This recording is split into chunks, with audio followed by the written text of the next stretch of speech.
This is the Akron News Now update. I'm Lindsay McCoy. We continue our series on the H1N1 swine flu this week. College students are back to class, and after reports surfaced of swine flu cases in southern Ohio on university campuses, I stopped by some of the local campus communities to find out how they're getting ready to prepare to respond in case an H1N1 swine flu outbreak spreads.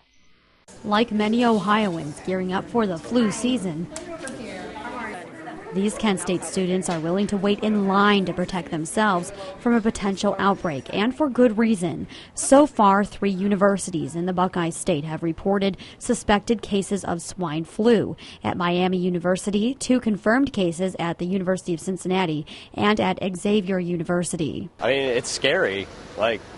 We really don't know how to prepare for it because I've never experienced anything like that. While there are no reported cases on Kent State's campus or at the University of Akron, the universities are making sure that students are prepared. Health officials from the Centers for Disease Control say that the best way to prevent catching the flu is to wash your hands.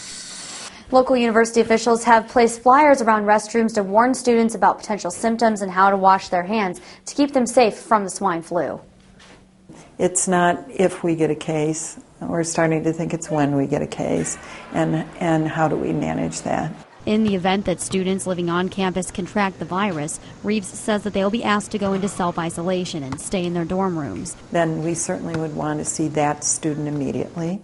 What we would do differently if we knew that there were cases in this community, we would have that student put on a mask immediately when they got to the health center. Students would have to stay away from the public until 24 hours after their temperature goes back to normal. There will still be cases, but there will be fewer cases if we're really, really, really conscientious about hand washing and cough and sneezing etiquette.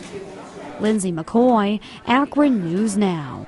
Both Akron and Canton rank in the top 10 for the most affordable homes across the country. That's according to a new study. Akron takes the number 2 spot for home affordability at just over $121,000, while Canton snags the cleanup position, number 4, at $131,000. The most affordable homes can be found in Grayling, Michigan. The most expensive, La Jolla, California.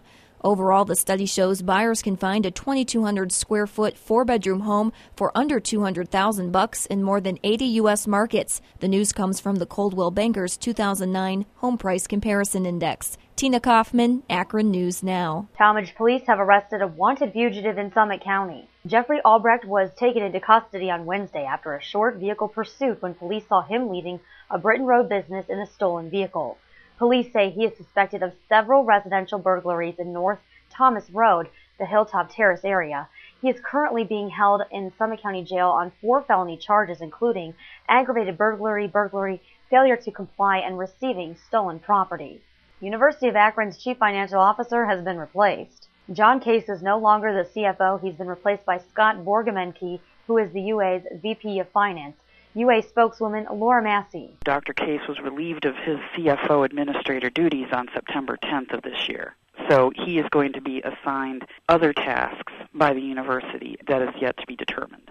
Case, who makes more than $242,000 a year, has been on paid leave for 2 weeks, this after he was pulled over by Macedonia police and charged with DUI earlier this month. And the Akron Zoo welcomes a new furry friend. Shanti the snow leopard has arrived from the Bender Zoo in Michigan. She turned 1-year-old this summer, and now she's getting used to her new surroundings. She'll be out on exhibit every day from 10 till noon. In Akron News Now Sports, the Zips quarterback is out. Zips quarterback Chris Jacquemain will not be returning to the football team.